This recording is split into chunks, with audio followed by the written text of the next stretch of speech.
Canada's recent threat to cut off electricity supply to key regions of the United States has sent shockwaves around the world. In a bold and unexpected act, Canada indicated it might suspend its long-standing energy exports to U.S. states such as Minnesota, Michigan, and New York. This drastic move not only disrupts decades of trusted economic cooperation, but also challenges the stability of a relationship many believed was unbreakable. What drives a nation, known for its peace and diplomatic restraint, to employ such a provocative tactic?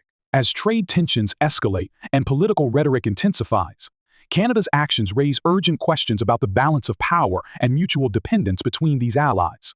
Is this aggressive stance a calculated maneuver to safeguard national interests, or does it hint at deeper geopolitical ambitions that could forever reshape North American trade? The undeniable immediate fallout creates turbulence and uncertainty. Yet this dramatic opening lays the groundwork for a more nuanced human story. Beneath the surface of tariffs and disputes lie the lives of ordinary citizens caught in the crossfire of political decisions. In the analysis that follows, we will explore this unfolding energy showdown, uncovering the strategic motives and emotional stakes behind this international conflict. The long-standing economic and energy ties between Canada and the United States have always been viewed as mutually beneficial and stable. Yet, recent developments have thrown this assumption into disarray.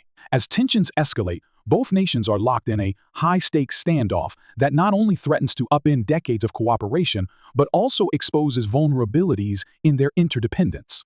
In this analysis, we will explore the multi-layered conflict that has reached a fever pitch over Canadian energy exports, examining the historical context, the dramatic escalation of events, and the contrasting strategies deployed by both sides. For decades, Canada has been a reliable supplier of essential energy resources including electricity, oil, and natural gas to the United States. This deep-rooted interdependence has ensured the smooth functioning of American power grids and provided a consistent energy flow that underpins critical industries. However, recent political moves have dramatically altered this dynamic. The initial spark was ignited by a series of provocative actions and statements from the U.S. side. President Trump's decision to impose a 25% tariff on Canadian imports and his incendiary remarks suggesting that Canada might benefit from becoming the 50th honest state were designed to recalibrate the perceived imbalance in trade and security between the two nations. These measures were not merely economic adjustments but pointed to a broader ideological shift in U.S. policy that sought to assert dominance even over long-standing allies. As the U.S. government moved aggressively to implement these tariffs, Canada's response was swift and resolute, recognizing that the imposition of a 25% tariff would have far-reaching implications for its economy. Canada countered by imposing retaliatory tariffs on American goods, amounting to a staggering $155 billion. These countermeasures were targeted not only at commodities like lumber, steel, and agricultural products, but also at key sectors that form the backbone of the U.S. economy. In a move that shocked global markets, Ontario's premier even hinted at suspending electricity exports to several U.S. states including Minnesota, Michigan, and New York states that collectively rely on Canadian-generated electricity to maintain grid stability. This threat was not merely symbolic. It underscored Canada's willingness to leverage its strategic assets to force a re-evaluation of the bilateral relationship. The escalation of this conflict reveals a stark contrast between the two nations' approaches. On one side, President Trump's strategy combined economic pressure with provocative rhetoric aimed at unsettling the Canadian government and its citizens. His use of social media platforms like Truth Social to disseminate contentious opinions, such as labeling Canadian leaders with American titles, served to amplify domestic support and international attention. The U.S. approach was largely unilateral, focusing on immediate economic gains and retributive measures without fully considering the long-term strategic fallout of disrupting a vital energy supply chain. In contrast, Canada's strategy has been measured yet decisive. While initially characterized by diplomatic restraint, the Canadian government quickly shifted to a more proactive stance as the U.S. tariffs threatened to destabilize its economy, beyond simply mirroring the U.S. economic measures. Canada's leadership has sought to redefine its trade relationships by emphasizing diversification and long-term resilience.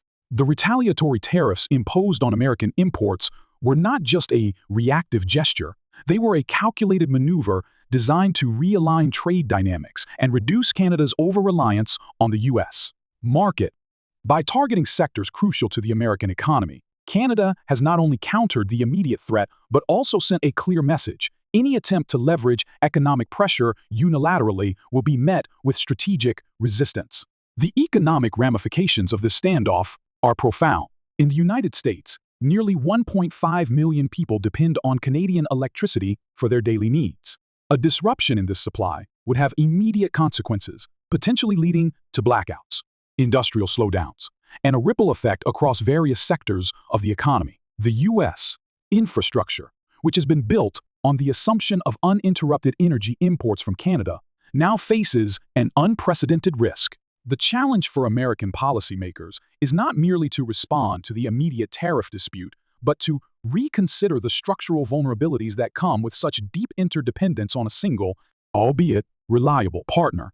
On the other side of the border, Canadian policymakers are acutely aware that the current conflict presents both a threat and an opportunity. The threat lies in the potential for prolonged economic warfare that could damage its export markets and destabilize its economy. However, the opportunity is to break free from a system of overdependence on the United States and to forge new partnerships that can lead to a more balanced and diversified trade portfolio. One of the most significant steps in this direction has been the redirection of energy exports. With the recent expansion of the Trans Mountain Pipeline, Canada has dramatically increased its capacity to transport oil. This expansion enables the nation to divert a substantial portion of its exports towards rapidly growing Asian markets, including China, Japan, and South Korea, thereby reducing its vulnerability to American economic coercion. The diversification strategy does not stop at energy exports. Canadian officials have also embarked on an ambitious campaign to strengthen domestic economic resilience. This includes initiatives aimed at boosting local production and reducing reliance on U.S.-made goods, thereby fortifying the national economy against external shocks. Domestic efforts to simplify interprovincial trade, historically hampered by complex regulations, are now being prioritized to create a more cohesive and self-sufficient market. Such reforms are expected to not only mitigate the immediate impacts of the trade dispute, but also build long-term economic stability, ensuring that Canada remains robust in the face of future global uncertainties. Internationally, the dialogue between the United States and Canada has evolved into a multifaceted negotiation that transcends mere economic figures. The high-stakes interactions between leaders have revealed deep-seated differences in geopolitical strategy and diplomatic style. While U.S.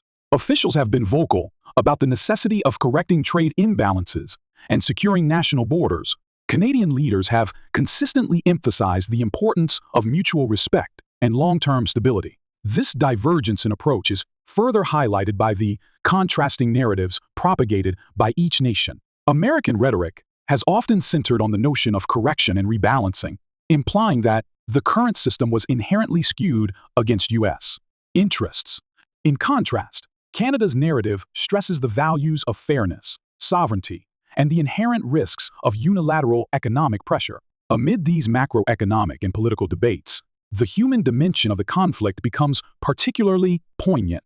Millions of ordinary citizens on both sides of the border stand to bear the brunt of this high-stakes economic confrontation. For American families, the prospect of losing a reliable source of electricity is not just a matter of financial inconvenience, but a threat to daily life and security. Similarly, in Canada, the government's firm stance represents a commitment to protect its people from the unpredictable whims of external political forces. The human cost of such disputes is often measured not only in dollars and cents, but in the stability of communities and the quality of life for millions of citizens. As the standoff intensifies, it becomes clear that this is more than a transient dispute. It is a potential turning point in North American trade and energy relations. The interplay of immediate economic interests with long-term strategic planning is creating a complex and volatile environment. Each decision, whether it be the imposition of tariffs or the threat to cut off critical energy supplies, carries the weight of reshaping an entire economic landscape. The current conflict forces both nations to reckon with a fundamental question: how can a relationship, once celebrated for its stability and mutual benefit, be reconfigured to address the demands of a rapidly changing global economy? Looking toward the future, the outcome of this standoff may well serve as a catalyst for broader international realignments. If Canada succeeds in reducing its dependency on the United States through diversification and strategic partnerships, it could herald a shift toward a more multipolar world where economic power is distributed among a variety of global players. This would not only diminish the leverage traditionally held by the United States, but also inspire other nations to pursue similar paths toward economic independence. Conversely, if the United States finds a way to reassert its influence and shore up its energy supply chains, it may prompt a re-evaluation of its long-held assumptions about the benefits of deep interdependence with its northern neighbor. In conclusion, while the standoff between Canada and the United States has exposed deep vulnerabilities and sparked fierce economic and political debates, it has also paved the way for a remarkable transformation. Canada's bold measures, ranging from retaliatory tariffs to strategic shifts in energy exports, have forced both nations to re-examine their long-held assumptions about mutual dependency and energy security. This evolving conflict not only resolves the immediate tensions, but also underscores a renewed commitment to economic independence and fairness. Ultimately, the change in Canada's approach offers hope for a future where mutual respect and sustainable growth replace coercion. What are your thoughts on this unfolding saga? Share your views and stay tuned for more insights. To another CAD $125 billion in imports, affecting industries like automotive, aerospace, and processed foods. Even as these measures create uncertainty, the robust economic ties between the two countries remain evident. Bilateral trade continues to exceed $700 billion annually. Trade wars have tangible effects on consumers. Increased tariffs can lead to higher prices for everyday items such as food, clothing, and electronics as companies pass on added costs to shoppers. Farmers and manufacturers might also face disruptions in supply chains, potentially leading to shortages or price volatility. For families, these changes can mean a tighter household budget and a more uncertain economic outlook, making everyday decisions from shopping to travel more challenging. Chapter 5. The statehood proposition, a symbol of bold rhetoric. One of the more dramatic twists in this unfolding drama has been former President Trump's provocative suggestion that Canada should become the 50th state of the United States. In a series of fiery social media posts, Trump argued that the United States subsidizes Canada by hundreds of billions of dollars, and that statehood would bring about lower taxes, the elimination of tariffs, and improved military protection for Canadians. This proposal was met with immediate and fierce criticism across Canada. Canadian Prime Minister Justin Trudeau dismissed the idea as a snowball's chance in hell, while many citizens rallied around the sentiment that Canada is a proud and independent nation. Although the proposal was more a piece of political theater than a serious policy initiative, it starkly highlighted the contradictions in American policy. On one hand, the U.S. demands tougher trade terms to protect its economic interests, yet on the other, it is forced to admit its reliance on Canadian energy resources. While the statehood idea may seem far-fetched, it taps into deeper concerns about national identity and economic security. For everyday Canadians, such proposals can stir feelings of uncertainty and frustration about their country's sovereignty. Similarly, American consumers might find that such bold rhetoric could lead to unpredictable policy shifts that impact everything from tax rates to local economic conditions. Ultimately, whether taken literally or as a symbolic gesture, these debates remind us that political theatrics can have real-world consequences for how citizens view their economic future. In conclusion, the trade conflict between the United States and Canada over energy and tariffs is a complex and evolving issue that encapsulates decades of interwoven economic, political, and environmental challenges. The statistics are unmistakable. As of 2024, the United States imports over 4.42 million barrels of Canadian crude oil per day and nearly 8.5 billion cubic feet of natural gas, highlighting an indispensable reliance on Canadian resources. Yet, even as political leaders trade barbs and propose dramatic measures from sweeping tariffs to the provocative idea of statehood, the underlying economic ties remain robust, with bilateral trade surpassing $700 billion each year.